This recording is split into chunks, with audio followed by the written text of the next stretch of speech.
Hello, this is the Ask Jasmine Money podcast. I'm Jasmine Birtles, founder of MoneyMagpie.com, and I'm joined by the political journalist Paul Osborne. Say hello, Paul. Hello.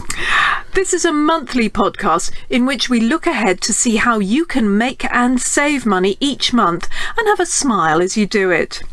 It's on the Money Magpie newsletter, which you can sign up to on the website. And you can also follow me on Twitter at Jasmine. Paul's also on Twitter and he's at Paul Osborne.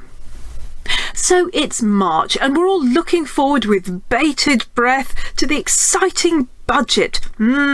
Something that makes everyone except financial and political journalists reach for the remote control.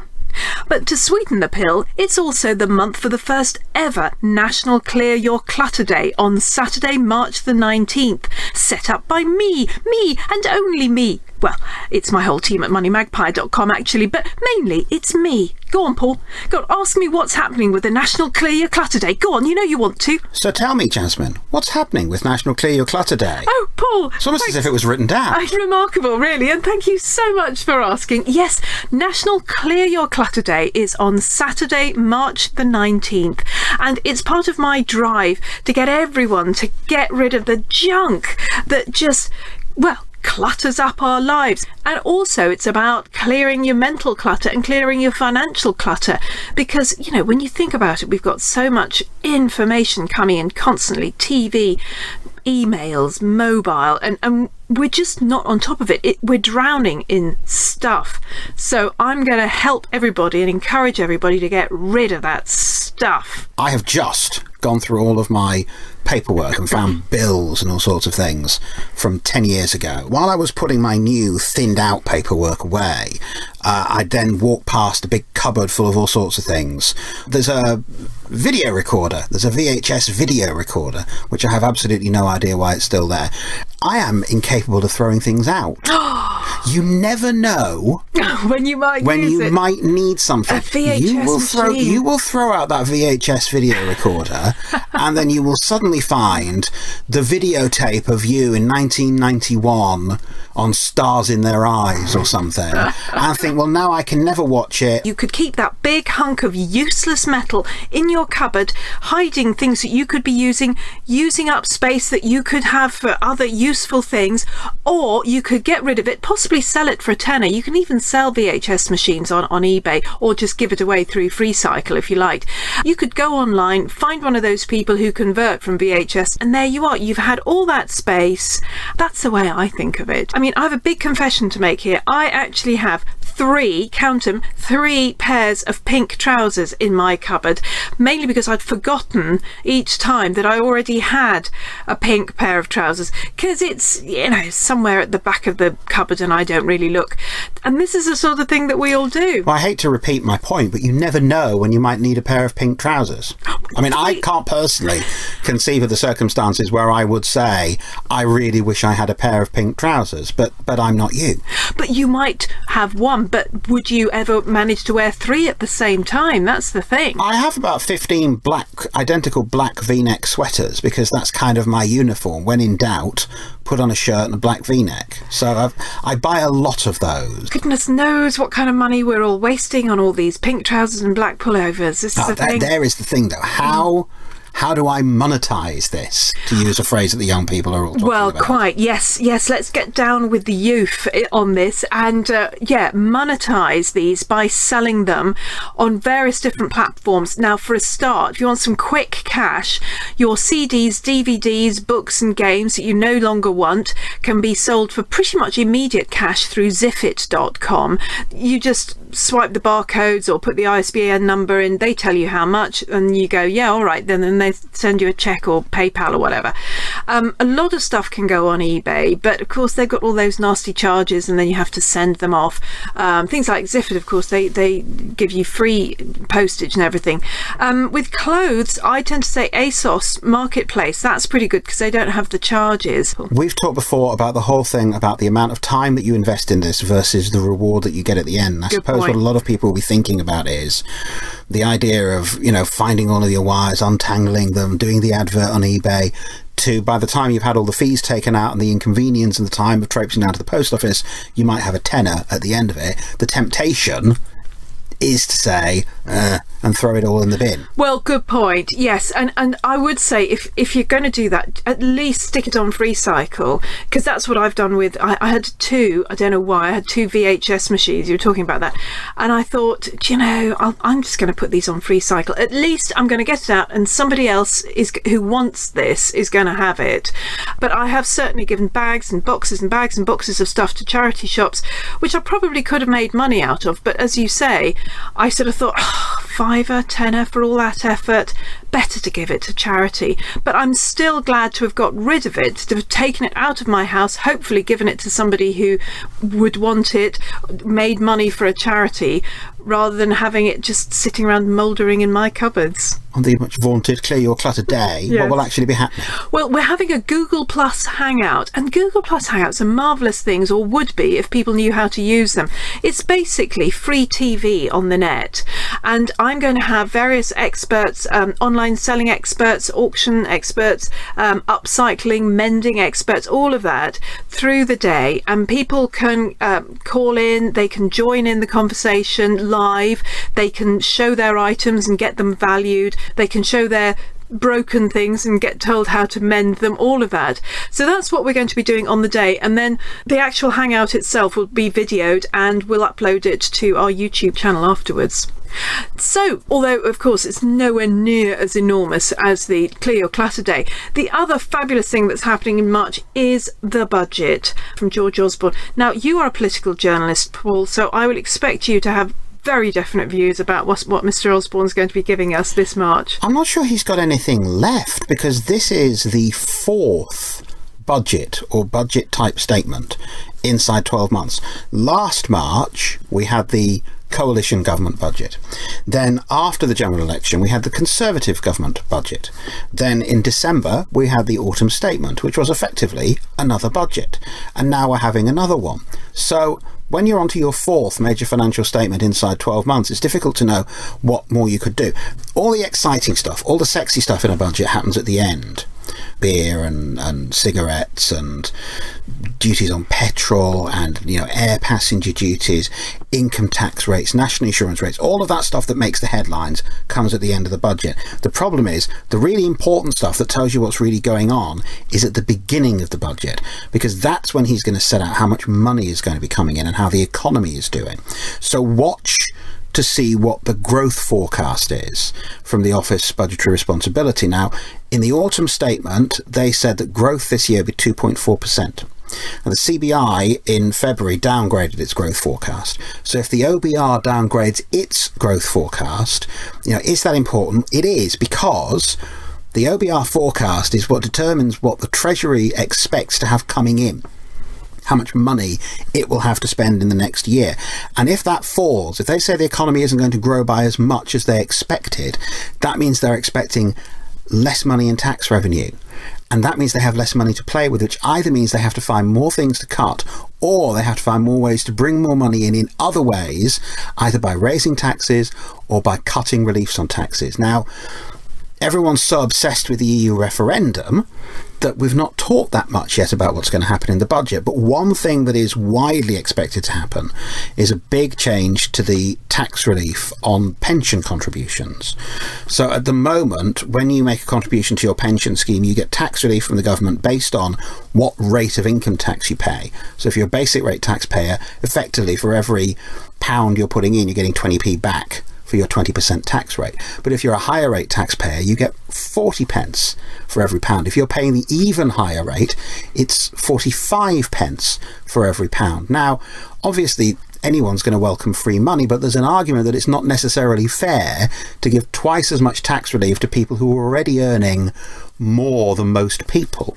So it would, on political terms, it would be a relatively easy thing to say, I am going to equalise this, everyone gets the same level of tax relief on their pension contributions, say at 20%, but that will be very unpopular with the people who had previously been getting twice as much, who are quite likely to be Conservative voters. That might be why he's not done it until now. But if growth is slowing and you need to find some more ways to save money or to bring more money in, then one way to do that is to cut the amount of money you're giving in tax relief. Yeah, and it's a very good point, because as you say, it is something that's been mentioned a lot, although they've already brought down the amount of money you're allowed to put into your pensions annually and in total. And my argument always is that we're putting so little away for our futures anyway, that we should be encouraging people, not discouraging, which effectively you're doing by bringing this down.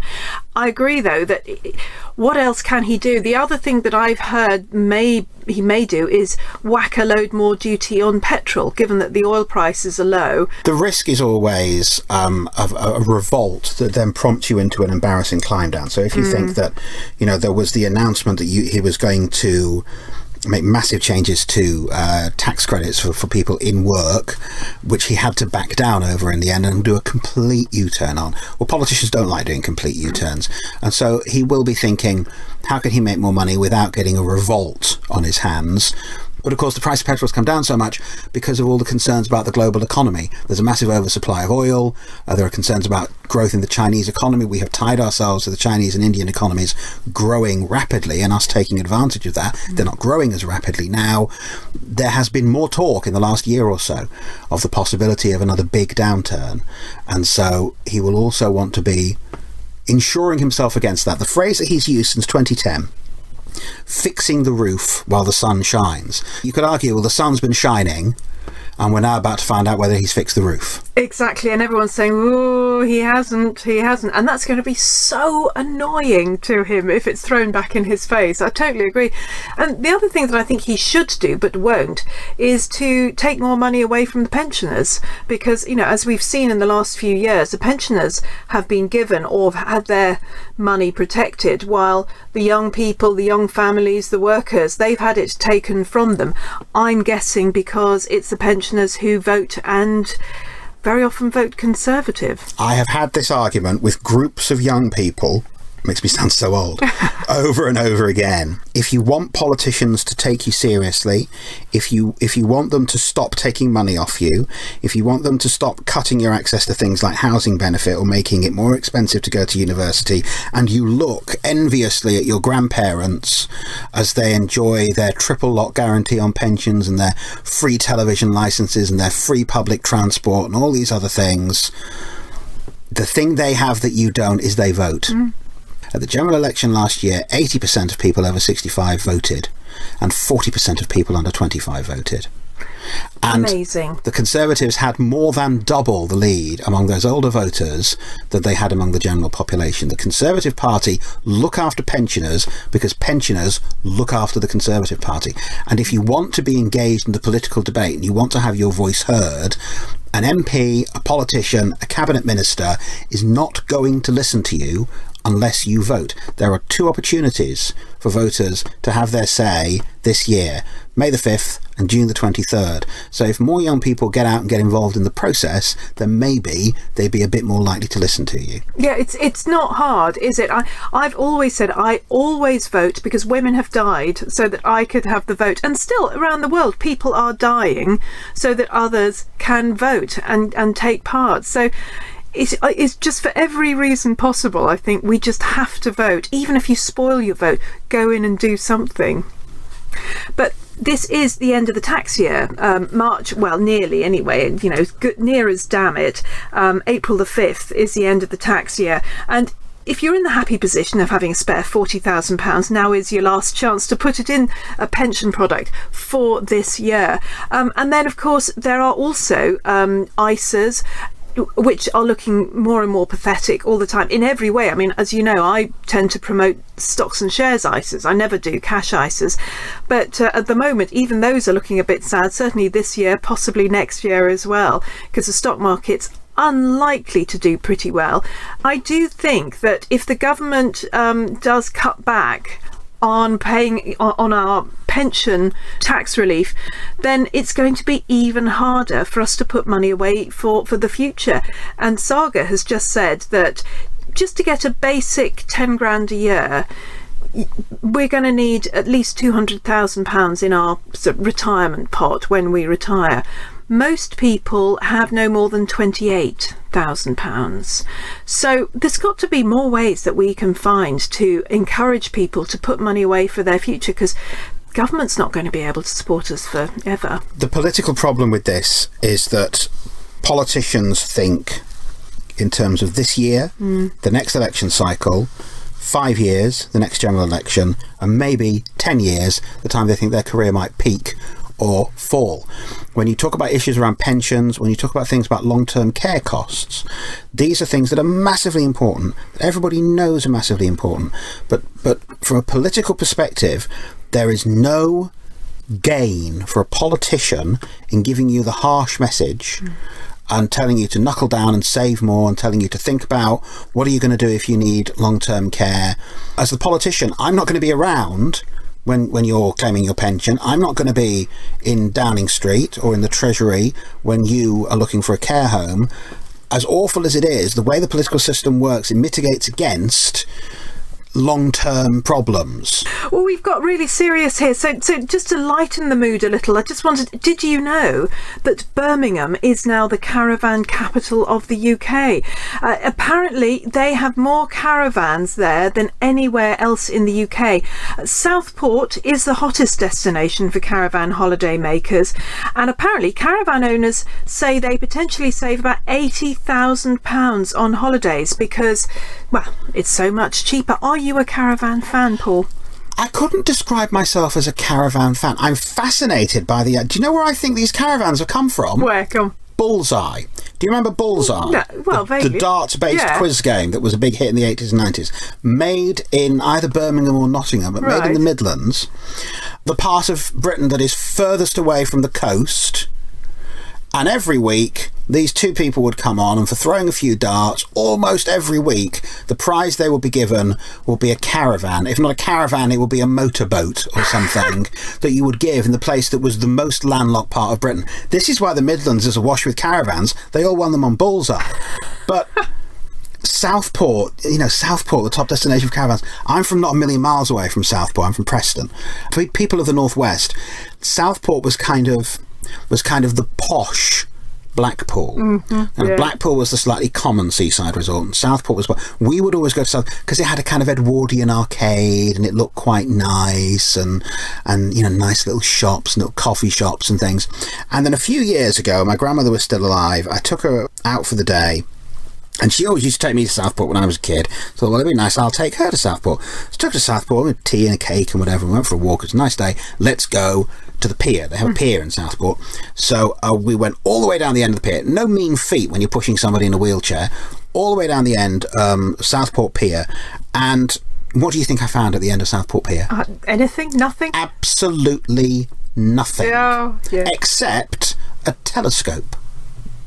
And through this telescope, you could see Blackpool. Oh. And you could just sort of imagine the better time you would be having if you were in Blackpool.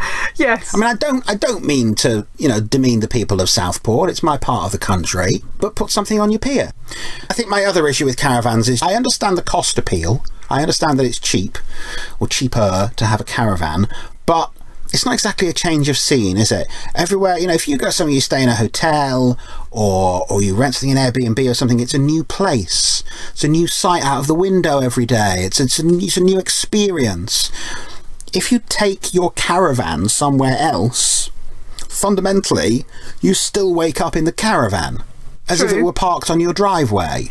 It's a good point. You've got a new view, you're in a new place, but the actual place itself is the same. Yeah, true.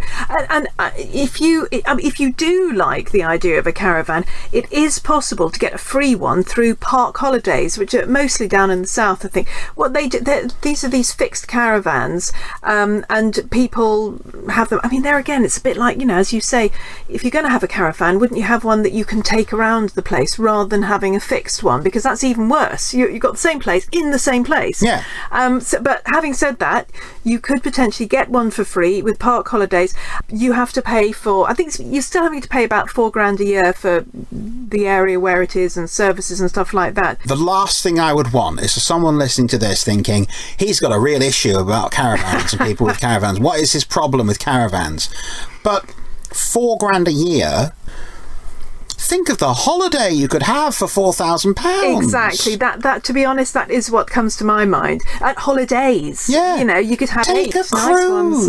Yes. Go to Florida. You could see it as a false economy, really, particularly if you'd like to go somewhere different every now and then. Because that's always my thought about having a second home. You know, so many people have a country home, or you've got one in the south of France or something, and you think, oh, great, look at me, I've got a nice... But then you have to go there all the time, and when you go there you have to mow the lawn and sort out the boiler and do some cleaning. That's not a holiday to me. No. I'd like somebody I else want to to maintain do all a that. house No. when I'm on holiday. It's not fun, is it? So I'd like people to think, you know, twice and 3 times before doing that. And I like this thing where when I'm on holiday, I leave the room, it's a bit of a mess, and I come back and the bed's been made and the towels have been changed, and there's a coffee capsule waiting for me and a chocolate on the bed. One place we stayed, it was amazing. We got coffee every morning waiting for us. We got a little note under the door at 6 o'clock every night. Here's the weather forecast for tomorrow. very nice. 2 more chocolates. That's the kind of thing that I want. Me too. I don't want to think, well, I would stay out late tonight, but I've got to clean the chemical toilet. Exactly. This holiday is marvellous. And on that note, thank you, Paul Osborne. This has been the Ask Jasmine Money podcast with Jasmine Birtles and Paul Osborne. You can hear this podcast on iTunes, on YouTube, and on the podcast page on MoneyMagpie.com. Remember to sign up to the free Money Magpie newsletter. Just click the box on the top right-hand corner of the site, and follow me on Twitter. For more news, I'm at Jasmine, and Paul gives political commentary at Paul Osborne.